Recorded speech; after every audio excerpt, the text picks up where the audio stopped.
A graça e a paz do Senhor Jesus Cristo seja com todos que estão aí ligados no nosso canal. Leandro Santos Barreto, ministro do Evangelho do nosso Senhor e Salvador Jesus Cristo. Neste momento eu quero deixar uma meditação para você que está ligado aí no nosso canal. Se puder, já deixe o seu like, compartilhe, porque a palavra de Deus está sendo anunciada e semeada naquele coração que tem uma carência, que tem uma necessidade de ouvir Deus falar. Esse é o objetivo do canal, falar do amor de Deus, comunicar a palavra de Deus para a edificação daqueles que são da fé e aquele que não é evangélico, não é cristão, independente da tua religião. Deus, Ele tem uma palavra ao teu coração, Ele tem um propósito salvífico e redentor para com a tua vida, para com a tua alma.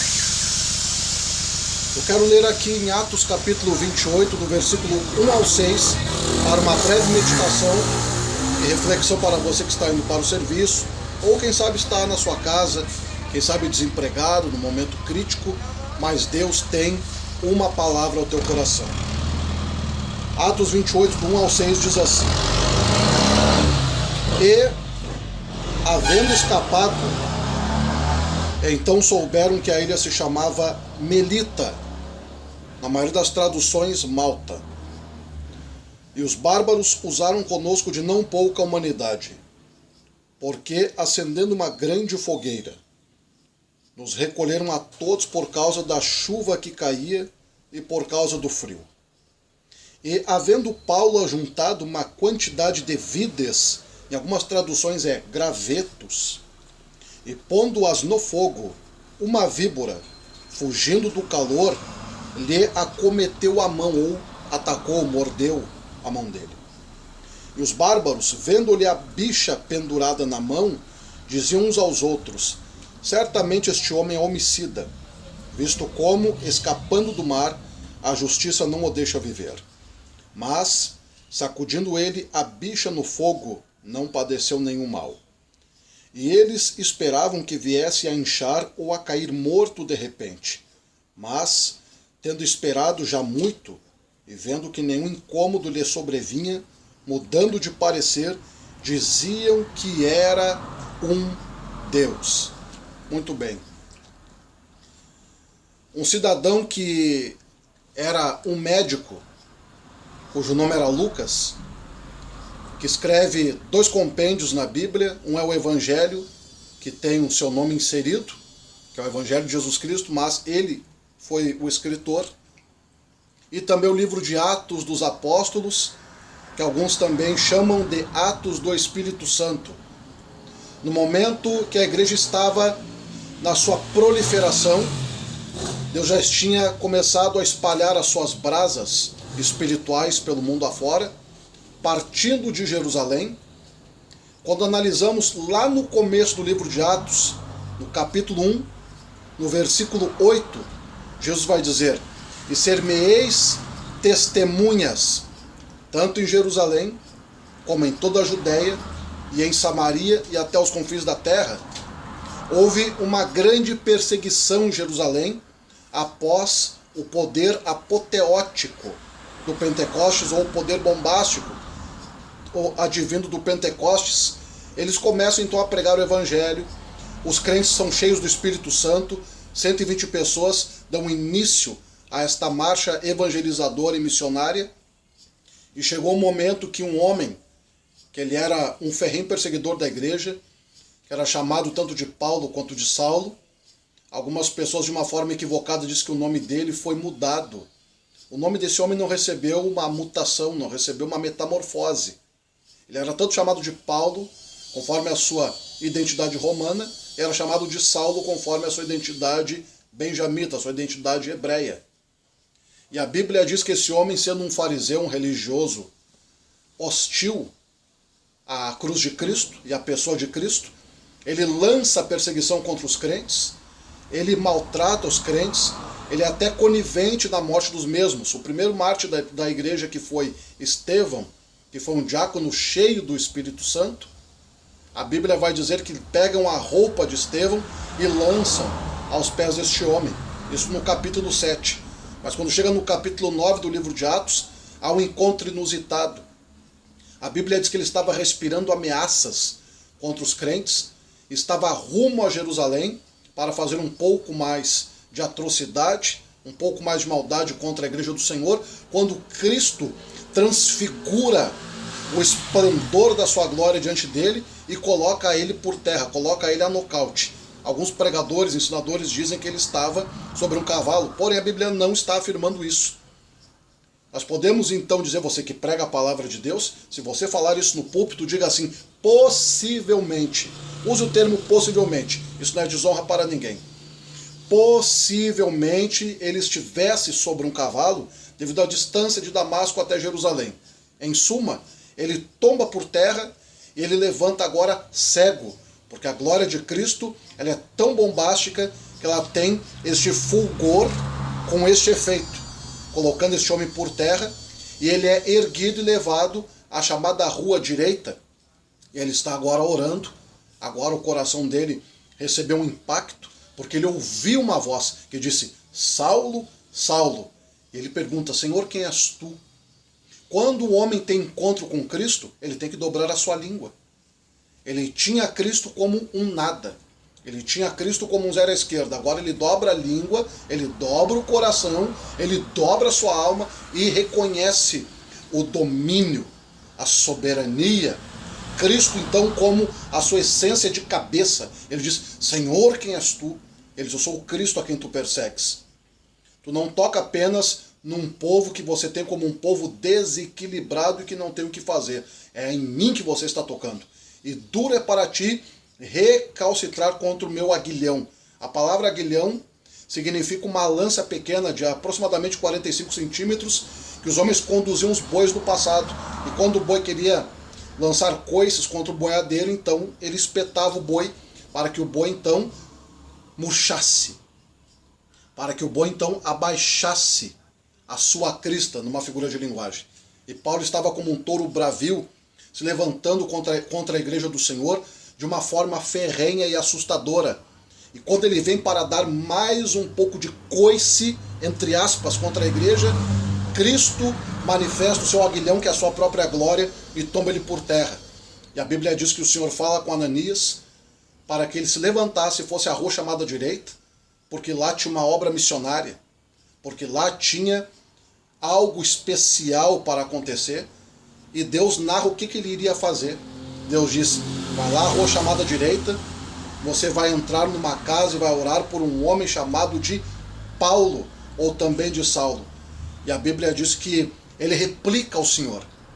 A Bíblia fala que ele fica relutante. Ele diz, Senhor, este homem, ele persegue a igreja, ele não gosta de crente, ele espanca os crentes, ele maltrata os crentes. O que eu vou fazer lá? Não, agora ele não vai fazer mais nada disso. Ele não é mais hostil, não é mais algoz. Ele não vai mais bater em crente, ele vai apanhar por amor a mim.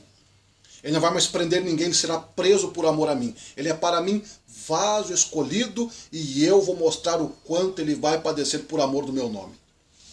E enfim, este homem recebe a imposição das mãos de Ananias, as escamas caem da vista, ele é batizado e em 3 dias sai anunciando o que Cristo fez por ele, testemunhando. 3 obras missionárias ou 3 viagens missionárias, este homem aplica no seu ministério e ele funda igrejas. Ele é o primeiro missionário do Novo Testamento a levar o evangelho aos gentios, porque o primeiro não foi ele, o primeiro foi Jonas, que levou a mensagem de Deus aos assírios, levou as boas novas em Nínive.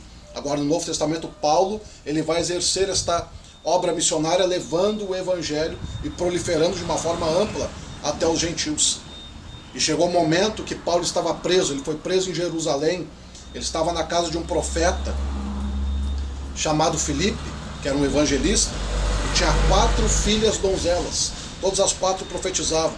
E veio um profeta da Judéia chamado de Ágapo, e a Bíblia diz que este homem, ele entra na casa do evangelista e ele ministra sobre Paulo uma profecia.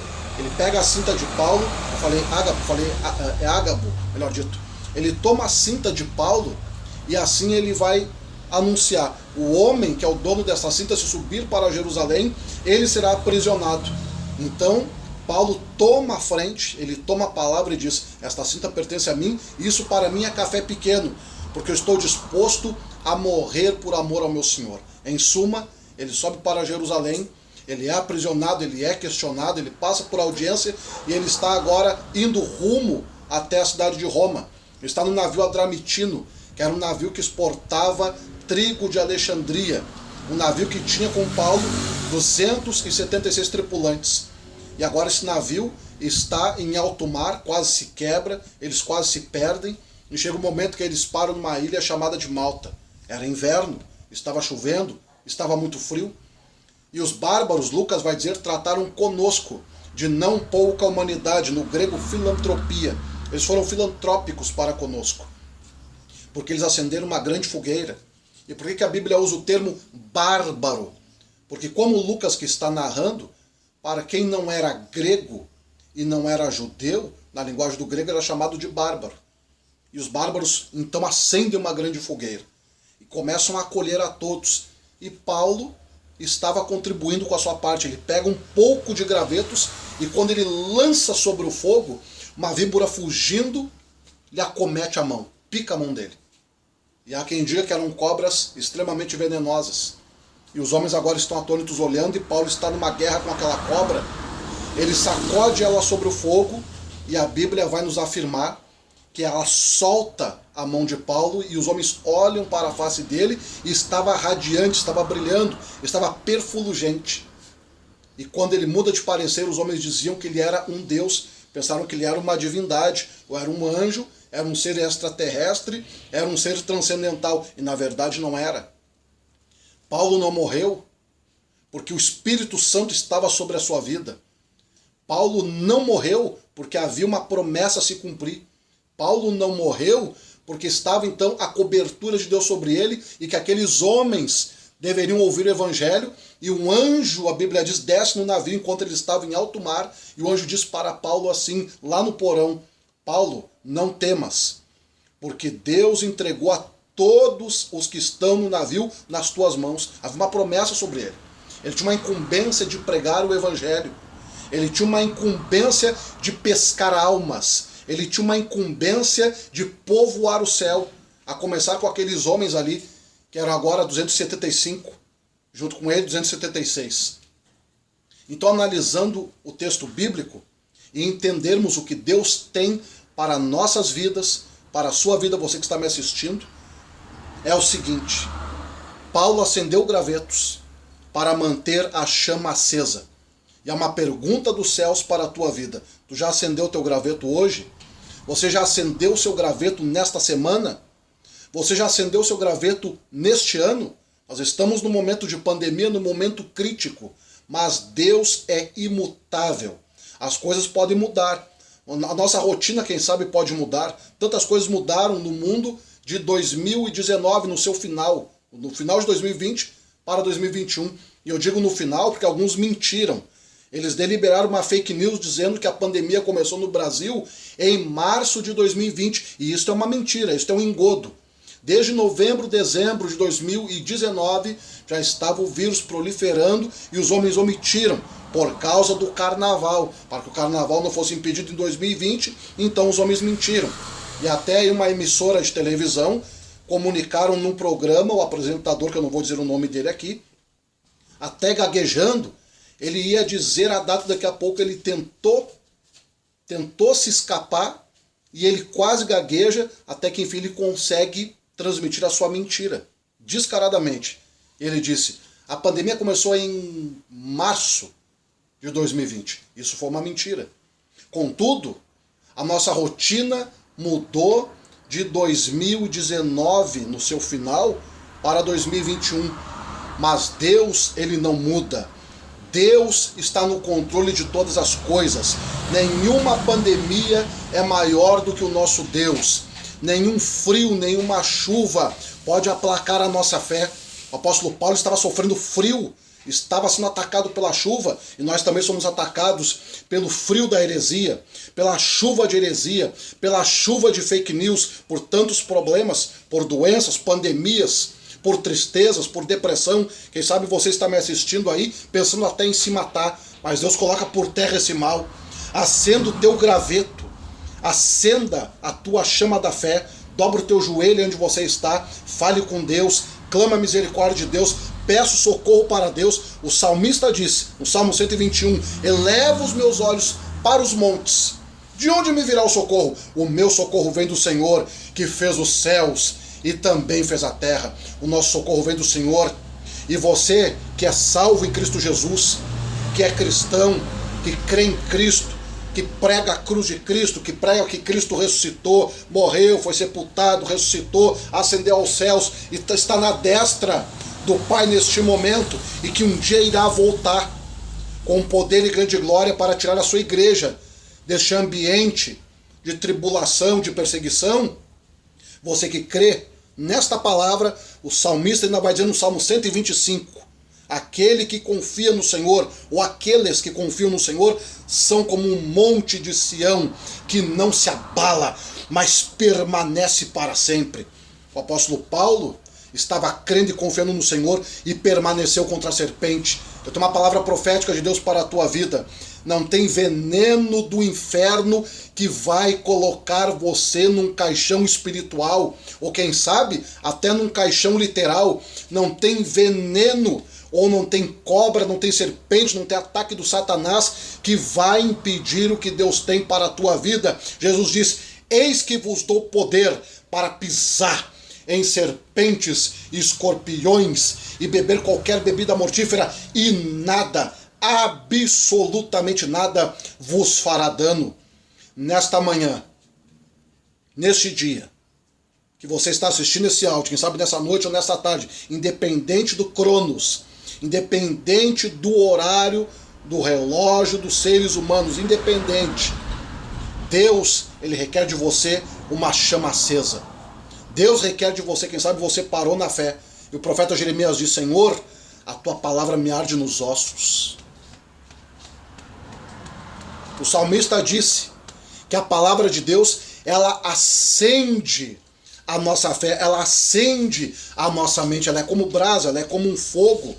E Jeremias também, ele vai afirmar isso, que a palavra do Senhor, ela é fogo que consome a lenha. E para mim encerrar, lá em Levítico 6,13, que era uma lei sacerdotal, mas que se conecta com esse texto aqui, ali a Bíblia nos diz, na linguagem de Moisés, o fogo arderá continuamente sobre o altar, não se apagará. Acenda o teu graveto aí. Quem sabe você parou de fazer o que Deus mandou você fazer. Continue com a tua chama acesa. Continue com a fogueira acesa. É o único meio de vencermos este momento crítico. E Isaías vai dizer, fique lá no teu quarto, entra para o teu quarto até que passe a ira. Mas mesmo estando no teu quarto, mesmo estando seguindo regras estabelecidas por homens, mesmo você se resguardando, vigiando, porque temos que vigiar, não podemos tentar a Deus, isso não é desculpa para você deixar a sua chama se apagar, largar as coisas de Deus de mão. Não, não seja um covarde, não seja uma covarde. Lá em Provérbios, capítulo 24 e versículo 10, está escrito, se te mostrares frouxo no dia da angústia, a tua força será pequena. Não te mostre frouxo, meu irmão. Não te mostre frouxa, minha irmã. Deus, ele renova a tua força.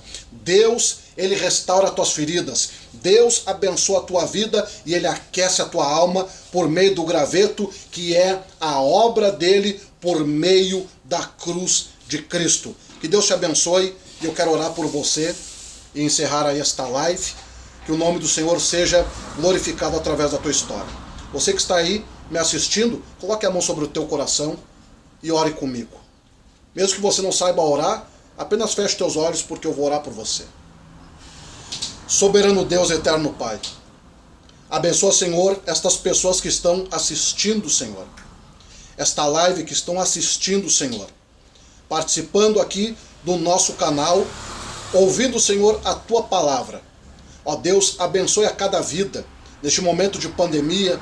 Esta pessoa, quem sabe, está com um familiar no hospital, no momento crítico, quem sabe está lá na UTI, na CTI do hospital. esse momento caótico que o Brasil está enfrentando, que o mundo está enfrentando. Deus tenha misericórdia e mantenha, Senhor, o nosso graveto aceso, mantenha o nosso altar em chamas, mantenha a nossa vida, Senhor, na tua fogueira espiritual, e que o Espírito Santo nos queime por dentro, e que não venha veneno nenhum de Satanás, nenhum veneno, Senhor, de ideias humanas, de filosofias espúrias dos seres humanos, tentar atingir e fechar as portas da tua casa. Não permita, Senhor, porque a tua palavra diz que as portas do inferno não prevalecerão contra a tua igreja, contra a tua casa, contra o teu povo. Abençoa, Senhor, a cada vida que está assistindo esta live, em nome de Jesus Cristo. Eu abençoo estas vidas, em nome de Jesus. Amém e amém e amém. Que Deus te abençoe e até o próximo vídeo, em nome de Jesus. Como eu já disse no início, deixe o seu like para ajudar o canal, que isso nos ajuda a continuarmos transmitindo por meio da internet a palavra de Deus, e também compartilhe com alguém que você saiba que está atravessando um momento crítico. Às vezes estamos bem, mas alguma pessoa está passando um momento difícil, e esta palavra, ela tem espaço no coração daquele que crê. Que Deus te abençoe e até a próxima. Um forte abraço aqui do nosso irmão, companheiro, Leandro Santos Barreto. Beijo no teu coração e um forte abraço em nome de Jesus.